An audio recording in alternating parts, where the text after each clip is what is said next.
Hi guys, it's British Quill here. So I'm just doing a video on my 6mm Battle of Assaye British artillery, which for 1803. So as I've done with other videos, just going to do a bit of history about it as well. So the East India Company artillery was initially founded when they went to India to man the walls of their walled factories.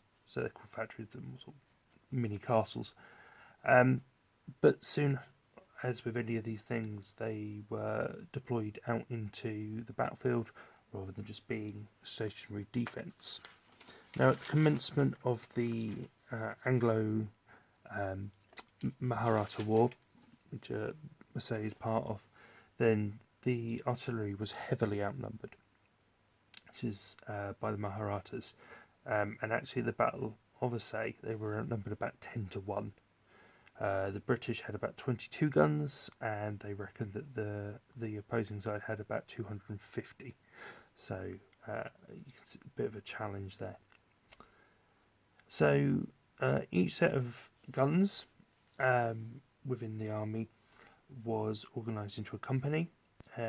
Each of those companies consisted of five two-gun battalion. So they were organised into companies, and each company had 5 two-gun batteries. And each battery was attached to an infantry battalion.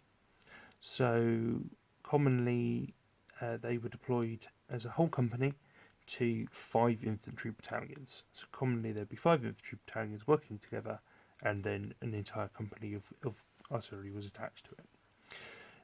5 companies equaled a battalion, so sort of a bit of a rule of 5 going on there. 2 guns in a battery, 5 in a company, 5 companies in a battalion.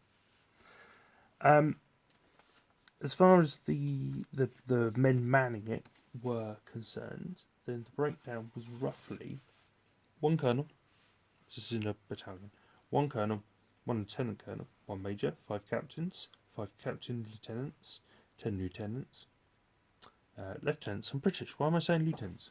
5 lieutenant fireworkers, I'm not entirely sure what that is, but it sounds cool. 20 sergeants, 20 corporals, 40 gunners, 10 drums and fifes, 280 matrosses, 10 pucker alleys, and then there was a company of lascars to service the artillery, which consisted of 1 sarang, 2 first tindals, 2 second tindals, 56 lascars, and 1 puck alley. So obviously there's a lot of native titles in there. A mastros was basically just an artilleryman that was subservient to the gunner. So much like in the navy, gunner was a rank in itself, and then the people that assisted were a different rank. So that's the way that broke down. And then the lascar was the term for the people who moved the guns, although sometimes that was seen as an outdated term, and they were called golandars, which translates to carrier of cannonballs. So sort of the breakdown of the crews there. So the matrosses were usually European, of mixed nationality, so Portuguese, Spanish, Swiss, British, but they were considered to be low quality people when compared to the gunners themselves. In the late 18th century, the East India Company prohibited Indians as gunners, and that was sort of patchily enforced.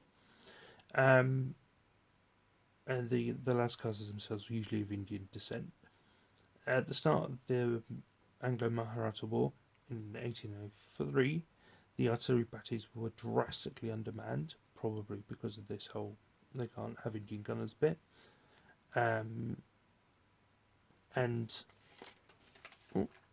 that of course caused issues in itself, because if you don't have the men to to man the guns. You can't have the guns themselves. The horse artillery was also there. It wasn't just the foot artillery. So the horse artillery was improvised and found to be very useful in the wars because they were able to sort of pursue the Maharatta cavalry using their light 3 and 6 pounder guns, which were pulled by horses, whereas most of the limbers were pulled by bullocks, which are obviously slower animals and less able to keep up with cavalry. And the use of the horse artillery against cavalry raids was so effective that they soon started making more and more actual formal horse artillery units. The cannons themselves were generally of what's called Woolwich type, so the Woolwich Arsenal in London, and the iron or brass barrels were cast within England, and the carriages themselves, though the wooden bits, were built within India. Something that's actually brought up in Sharp's Triumph, where the major complains about the wood not being properly seasoned. The standard piece of gunnery kit for the East India Company was a 6 or a 12 pounder, and obviously, as we mentioned, there were some 3 pounders as well that were used within the flying brigades of artillery. Now, the artillerymen themselves, their uniform was from the very start determined to be the same as the Royal Artillery, whether that's the Royal Foot or the Royal Horse Artillery. The Foot Artillery wore dark blue coats with red facings and yellow lace where appropriate for rank insignia and stuff, with white trousers and black boots. However, there was a slight deviance where the wide-brimmed hats or turbans were generally substituted in for the shako, just because of the environment that they were fighting in. The horse artillery, of course, was much more flamboyant and wore uniforms within the style of hussars, with all the lacework, Tolson helmets, etc. So this is my representation of the artillery. Get my pointy head. And at the back here is the horse artillery, which I've tried to represent. Oh no, that's the foot artillery, sorry. Here's the foot artillery. At the back here, which was at Assaye, so these would be 6 pounders. There was 2 12 pounders, so that's a single base here, and to show the difference, they've got a little limber part there. And then here is the horse artillery, and they generally have horses on the bases, whereas the foot artillery does not. So that is my representation of that.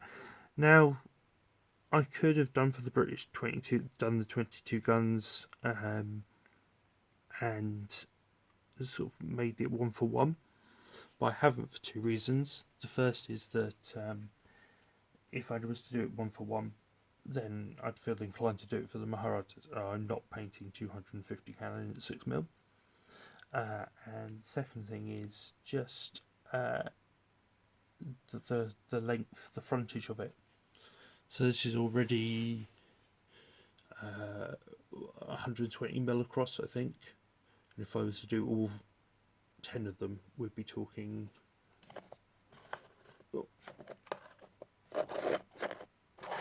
that wide in a battery, which would look good, but I also think is a bit unwieldy looking on a tabletop when I'm doing 6mm, to have more on the table, not less.